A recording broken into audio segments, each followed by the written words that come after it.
Abra sua Bíblia, por favor, em Isaías capítulo 46.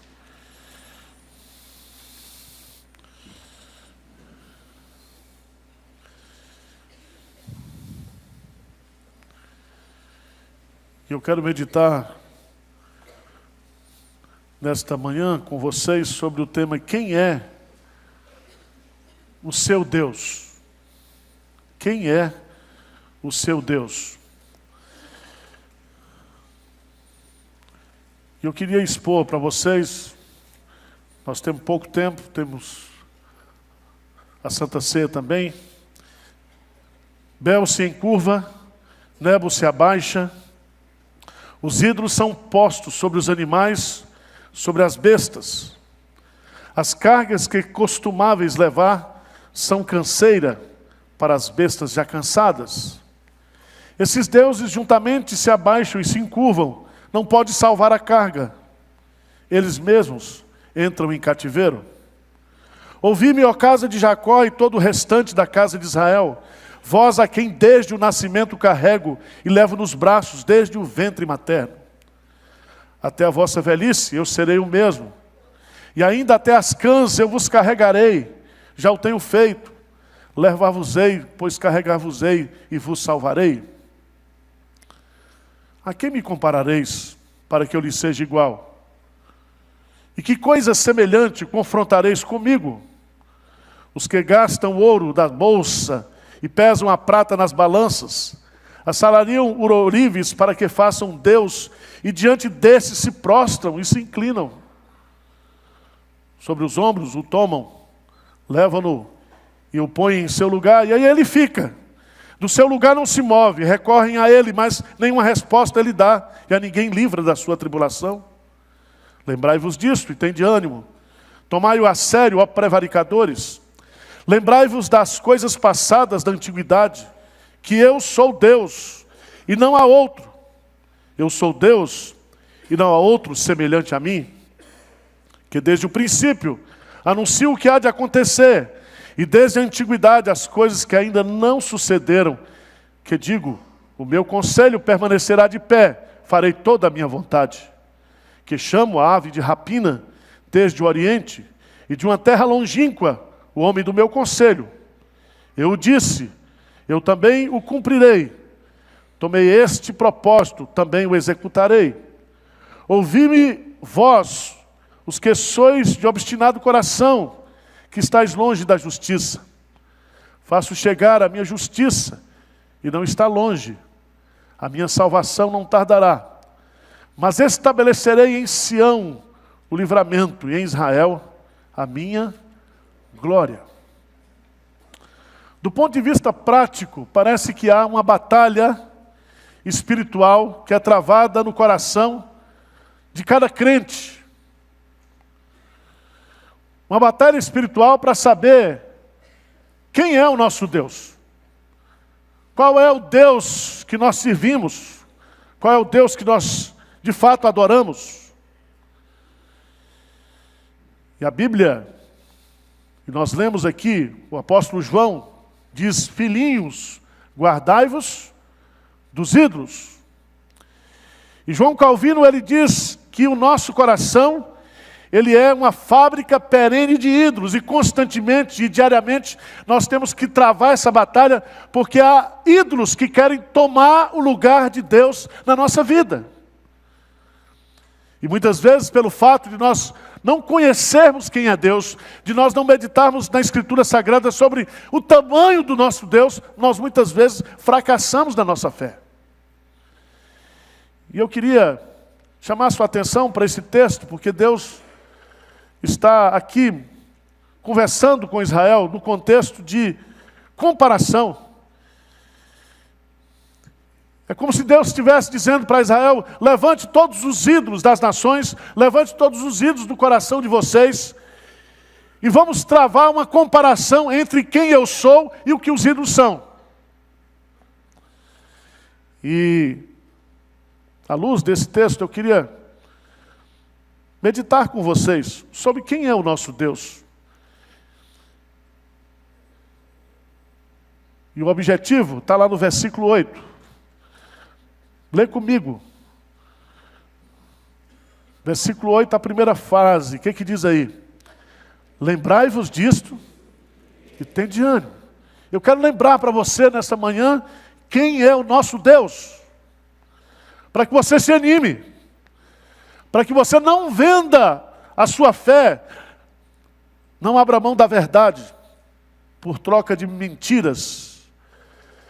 Para que Deus volte a ser nessa manhã o Deus da sua vida. O seu Deus.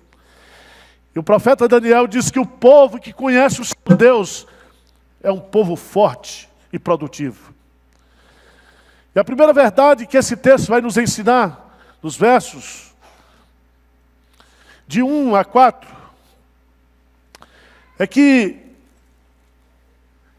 o nosso Deus, ele não é carregado por nós, mas o nosso Deus, ele é quem nos carrega. Diferentemente dos ídolos, ele vai usar aí Bel, que é Baal, e Nebo, que é Hermes, deuses do panteão babilônico. Esses deuses, esses ídolos eram colocados sobre os jumentos, sobre o lombo de animais, e eles eram carregados por esses animais, de tal maneira que em determinados momentos, esses deuses eram fardos para os animais. E se os animais caíssem, os deuses também caíam junto. É o Deus do conhecimento, é o Deus do dinheiro hoje. São os ídolos da nossa sociedade que nós estamos adorando, que nós estamos colocando no lugar de Deus. E esses ídolos da secularização contemporânea, eles jamais poderão fazer o que Deus faz conosco. E aqui eu queria chamar a sua atenção para o fato de que esses deuses, eles não podem salvar a si mesmos, como está no versículo 2. Se abaixam e se encurvam, não podem salvar a carga. Eles mesmos entram em cativeiro. O cativeiro da impotência, o cativeiro da incapacidade. Porque ele tem olhos, mas não vê, tem boca, mas não falam, tem mãos, mas não apalpam. Som nenhum sai da garganta deles. Mas aí Deus vai colocar no versículo 3, na primeira comparação. Lê comigo de novo aí, o que diz? Ouvi-me, ó casa de Jacó, e todo o restante da casa de Israel. Vós a quem desde o nascimento carrego e levo nos braços desde o ventre materno. Até a vossa velhice eu serei o mesmo, e ainda até as cãs eu vos já o tenho feito. Levar-vos-ei, pois carregar-vos-ei e vos salvarei. Que coisa extraordinária. O nosso Deus, ele não é carregado. Ele não é transportado. Pelo contrário, Ele que nos transporta. Ele que nos carrega. E a linguagem aqui é para dizer que Ele nos carrega em todas as fases da nossa vida. É Ele que nos guarda, que nos protege, que nos conduz desde a nossa entrada até a nossa saída. E Ele nos carregará para sempre, porque nós estaremos com Ele para sempre na eternidade, e sempre Ele estará nos conduzindo. E meus amados irmãos, há muita preocupação, e eu fico observando o processo de secularização da nossa fé, hoje, no mundo. E as pessoas, elas carregam o Deus do conhecimento, o Deus do dinheiro, o Deus dos prazeres. Há ídolos que estão sendo fabricados constantemente na nossa vida, e isso tem tomado muitas vezes a afeição do povo de Deus, porque os ídolos do coração são todos esses ídolos que, de uma certa forma, recebem a nossa afeição em detrimento da nossa afeição para com Deus. E eu quero dizer para você que esses ídolos jamais carregarão você. É Deus que nos carrega. É Deus que nos conduz, é Deus que nos conduz em triunfo, é Deus que nos leva, é Deus que está conosco em todas as fases da nossa vida. Ele não nos abandona jamais, é Ele que nos conduz em triunfo, é Ele que nos conduz em vitória, é Ele que nos conduz em situações difíceis, Ele está conosco.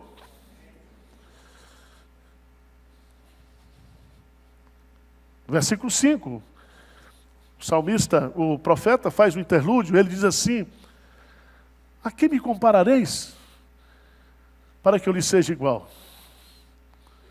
E que coisa semelhante confrontareis comigo? Vamos estabelecer aqui uma batalha dos deuses, vamos reunir todos os deuses, todos os ídolos, e vamos, dá para comparar? Dá para confrontar? E aí, ele vai estabelecer uma segunda característica da sua pessoa. E veja no texto, diz assim, versículo 6, os que gastam ouro da bolsa e pesam prata nas balanças, assarariam o ourives para que façam um Deus. Então esses deuses são pré-fabricados, esses deuses são comprados, esses deuses são projetados, esses deuses são financiados. É uma religiosidade, é uma religião que procede do homem, é financiada pelo homem, é produto do homem. E ele vai completar a ideia. E diante destes se prostram e se inclinam. Sobre os ombros o tomam, levam-no e põem em seu lugar. E aí ele fica. Ali ele fica. Sabe o que ele está dizendo aqui? Ele vai dizer assim: recorrem a ele, mas nenhuma resposta ele dá, e a ninguém livra da sua tribulação. O nosso Deus, Ele é único, porque Ele nos carrega, Ele nos conduz, mas também Ele intervém. Se nós o buscarmos, se nós recorrermos a Ele na tribulação, nas lutas, na angústia, Ele não é um Deus fabricado, Ele é um Deus pré-existente, autoexistente. Toda a vida procede dEle, nada que existe sem Ele foi feito. Tudo procede dEle, Ele é a causa primeira de todas as coisas, Ele não pode ser projetado, Ele não é pré-fabricado, Ele não pode ser corrompido, Ele é o único e exclusivo Deus, soberano sobre tudo, sobre todos. E diz que nós podemos recorrer a Deus, e Ele vai nos responder e nos livrar de toda a nossa tribulação. Vai lá, por favor, Salmo 107. Já li aqui na aula, mas queria repetir para você. Porque nos versos, Salmo 107, versículo 6, versículo 13, versículo 19, versículo 28, Davi compõe esse salmo para dizer que Deus nos salva de todas as tribulações. E eu queria que você lesse comigo o versículo 6, o que é que diz aí? Então, na sua angústia, clamaram ao Senhor, e Ele os livrou das suas... Presta atenção, nós vivemos num mundo de tribulações, nós vivemos num mundo de angústias. E nenhum ídolo pré-fabricado, projetado por homem nenhum, pode nos acolher, pode nos atender, pode nos socorrer nos momentos de tribulações. Você precisa se agarrar com o Deus da sua vida, da sua fé, o Deus da Bíblia.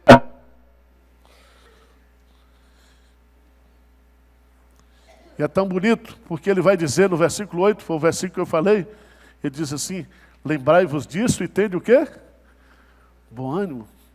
Na hora que você quiser, na hora que você precisar, na hora que a sua força se esvai, na hora que parece que tudo está perdido, você clama a Deus, e Ele ouve.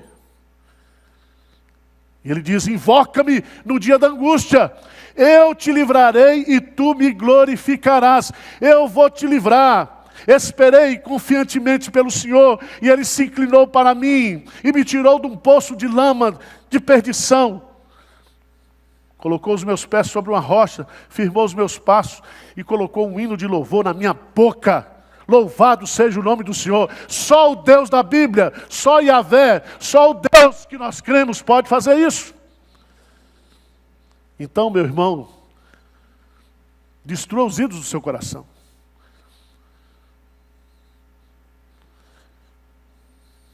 Mas há outro detalhe que eu acho muito interessante nesse texto. Porque Deus vai dizer para Israel: No versículo 9, lembrai-vos das coisas passadas, da antiguidade, que eu sou Deus e não há outro. Eu sou Deus e não há outro o quê? Semelhante a mim. E aí, além de dizer que Deus, Ele é incomparável porque Ele nos carrega, depois de argumentar que Ele é o Deus que nos assiste nas nossas tribulações, que pode intervir na nossa história, na nossa situação, Ele vai dizer assim: eu sou o Deus que estou no controle de todas as coisas, e todas as coisas cumprem o meu propósito. Tudo está debaixo do meu controle. Lê comigo o versículo 10, bem forte. O que é que diz aí? Que desde o princípio anuncio o que há de acontecer, e desde a antiguidade as coisas que ainda não sucederam. Que digo, o meu conselho permanecerá de pé, farei toda a minha vontade. O nosso Deus é soberano. E na sua soberania Ele conduz todas as coisas através dos seus planos, dos seus decretos, dos seus projetos. E os seus planos e os seus projetos são infalíveis. Ele é soberano sobre tudo e sobre todos. E Jó diz: bem sei que tudo podes, e nenhum dos teus planos pode ser frustrado. Preste atenção. Nenhum ídolo pensa em você, nenhum ídolo projetou nada para você, nenhum ídolo tem alguma coisa para lhe oferecer. É Deus que tem, é Deus que pensa em você. É Deus que escreveu no livro da vida todos os nossos dias, e todos os nossos dias estão contados. É a Ele que nós devemos toda a nossa afeição, toda a nossa dedicação, toda a nossa adoração exclusiva. Sai fora dos ídolos. Quebre os ídolos da sua vida. Não permita que nada nem ninguém venha ocupar o espaço de Deus na sua vida, meu irmão.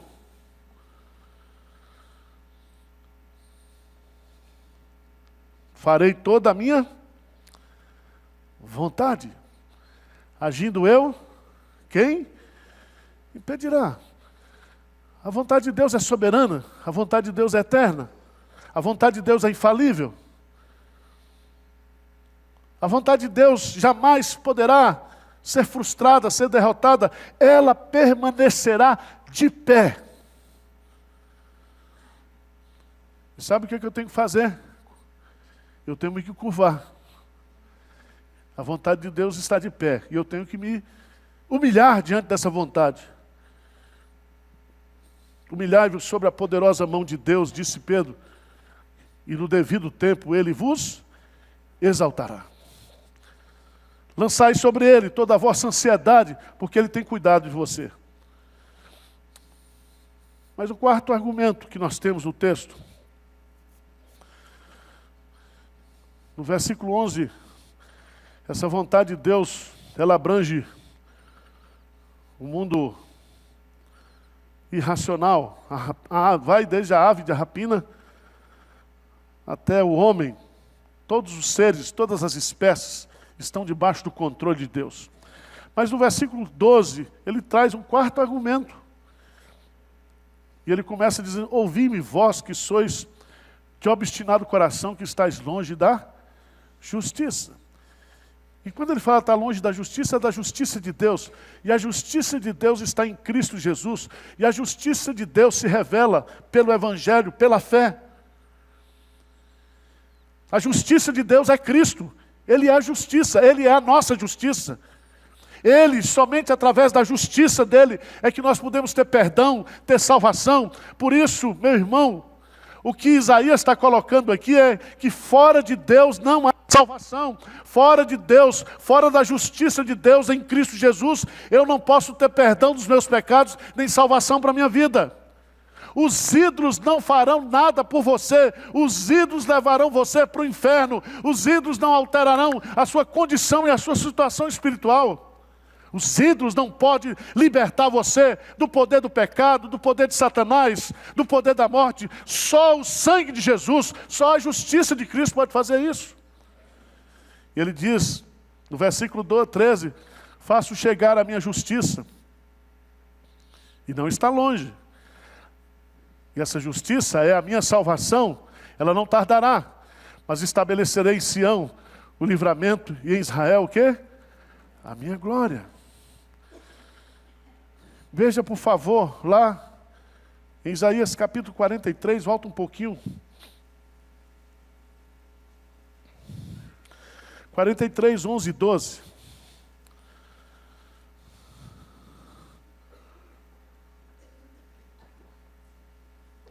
Lê comigo, o que diz aí? Eu sou o Senhor, e fora de mim não há. Eu anunciei salvação, realizei-a e a fiz ouvir. Deus estranho não houve entre vós, pois vós sois as minhas testemunhas, diz o Senhor. Eu sou Deus. Eu anunciei, eu realizei, eu a comuniquei. E vocês que receberam essa salvação, e vocês que foram alcançados por essa salvação, vocês são as minhas testemunhas. E eu fiz tudo isso, e ele diz, Deus estranho não houve entre vós. Porque quando a gente compreende quem é Deus, a dimensão da sua salvação, a exclusividade da sua salvação, não há espaço para ídolos na nossa vida. Segue um pouquinho adiante, por favor. Por favor, vamos para o capítulo 43, versículo 25.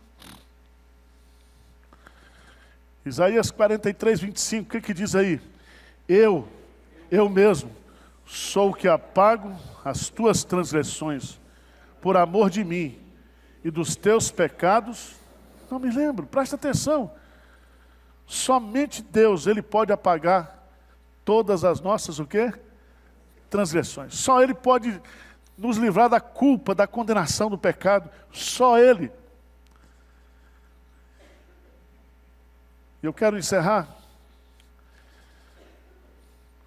44, versículo 22. 44, versículo 22. O que diz aí? Desfaço as tuas transgressões como a névoa, e os teus pecados torna-te para mim, porque eu te remi. Louvado seja Deus. Só Ele pode apagar, só Ele pode, de uma certa forma, destruir. E o que Ele está colocando aqui é o seguinte, torna para mim. Não confie na sua justiça própria, não confie em ídolos, volta para mim. Retorna-te para mim. E eu queria nessa manhã estabelecer esses 4 argumentos que Deus está dizendo aqui. Quem é o nosso Deus? Quem é o Deus da minha vida? Quem é o Deus que salvou você? Quem é o Deus da Bíblia? E o primeiro diferencial dele que ele coloca, eu sou o Deus que carrego vocês. Conduzo vocês. Vocês estão nos meus braços. Quem é o meu Deus? Quem é o Deus que você crê? Ele é o Deus autoexistente, autossuficiente, o Deus transcendente, mas o Deus imanente, o Deus que pode se relacionar, de tal maneira que quando eu e você, nós enfrentamos uma tribulação, um problema, Ele pode nos ouvir e Ele pode interferir na minha situação. Lembra que esse Deus é o Deus que tem uma vontade, que tem planos para a minha vida, para a sua vida, para a igreja, para a história. E o que Ele planejou, e a sua vontade, e os seus projetos permanecerão de pé. Tudo passará, mas a vontade de Deus permanece para sempre. Mas esse Deus maravilhoso é o Deus que nos dá a sua justiça em Cristo Jesus e apaga todas as minhas transgressões, todos os meus pecados. E hoje pela manhã você vai participar da Santa Ceia, você vai confessar os seus pecados, vai se arrepender dos seus pecados e você vai sair daqui mais alvo do que a neve.